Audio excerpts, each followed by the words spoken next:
I'm going to record a video on civil disobedience. Is that okay?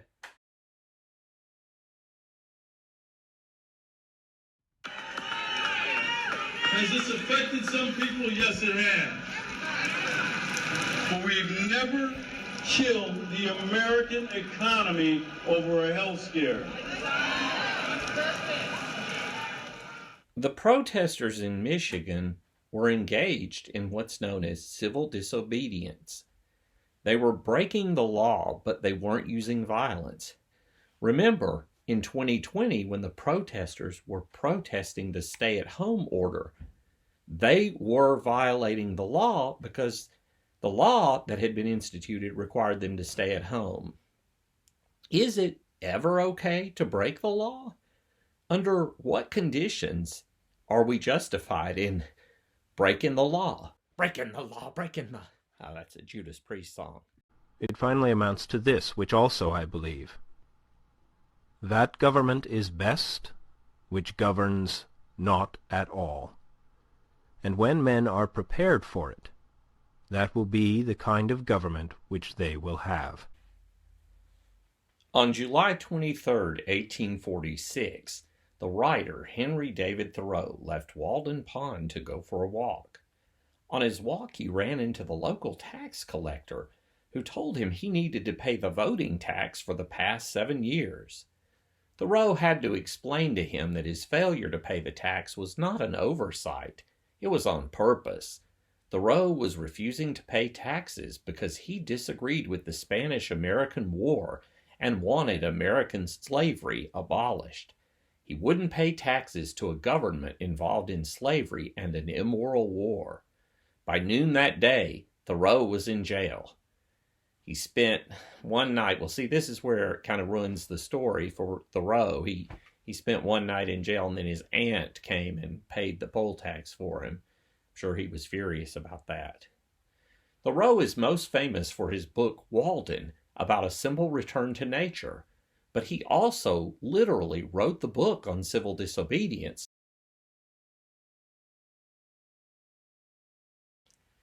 Have you ever driven 5 miles over the speed limit? The police won't arrest you if it's only 5 miles over the limit, people say. But in 1956, a man by the name of Martin King was arrested for going 30 in a 25 and jailed for it.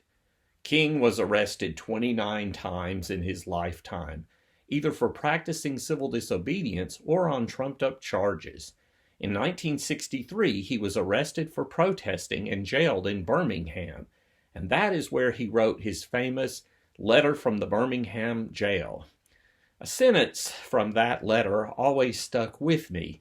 What was going on, the background on this, some white preachers were asking King to wait. They were saying, well, civil rights will come to African Americans soon enough.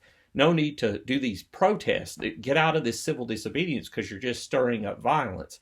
King's response was to say why we can't wait. And one of his lines was this.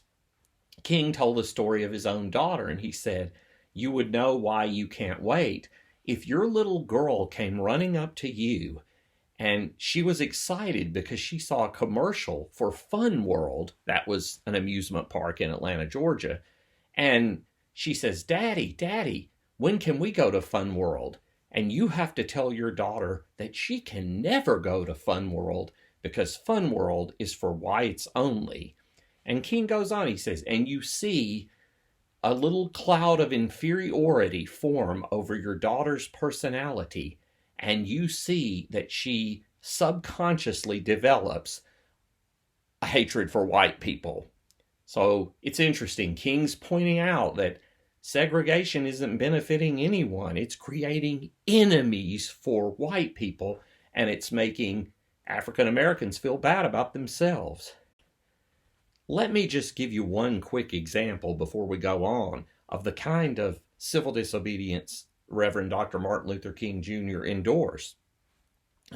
If you were a civil rights activist, they might say this to you. They might say, well, you go into the lunch counter and sit at the counter, and when the waitress comes to you and says, you can't eat here, this is whites only, you say, Well, I'm not leaving this restaurant until I'm served.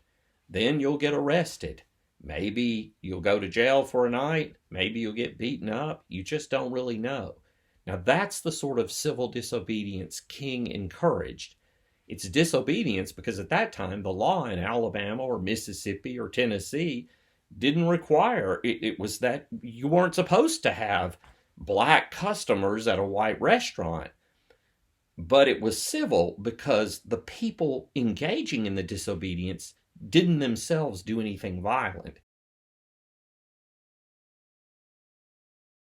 I must be honest enough to say that I do feel that there are two types of laws. One is a just law and one is an unjust law. I think we all have moral obligations to obey just laws. On the other hand, I think we have moral obligations to disobey unjust laws. Down the highway. Oh, no. Barreled down the highway through a group of people. No. We heard it honking, and then we heard it just take off going northbound on... Good morning.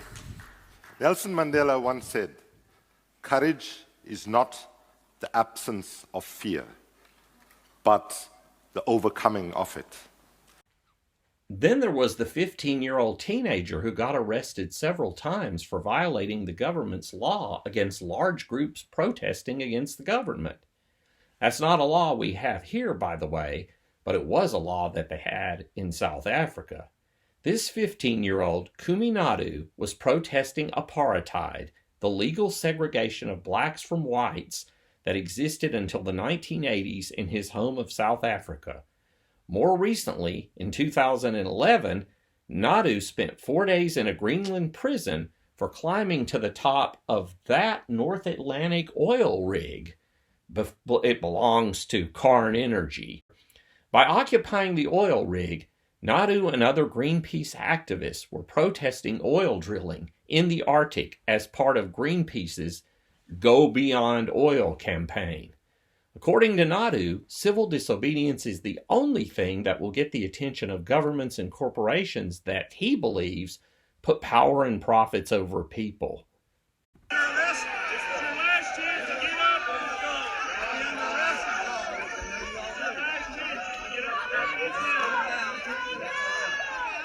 In March of 2009, scientist James Hansen, the director of the NASA Goddard Institute for Space Studies, was arrested. One of his partners in crime was Robert Kennedy Jr., son of the late Attorney General Robert Kennedy. Another of his accomplices was the actress Daryl Hannah. So what did the director of NASA do?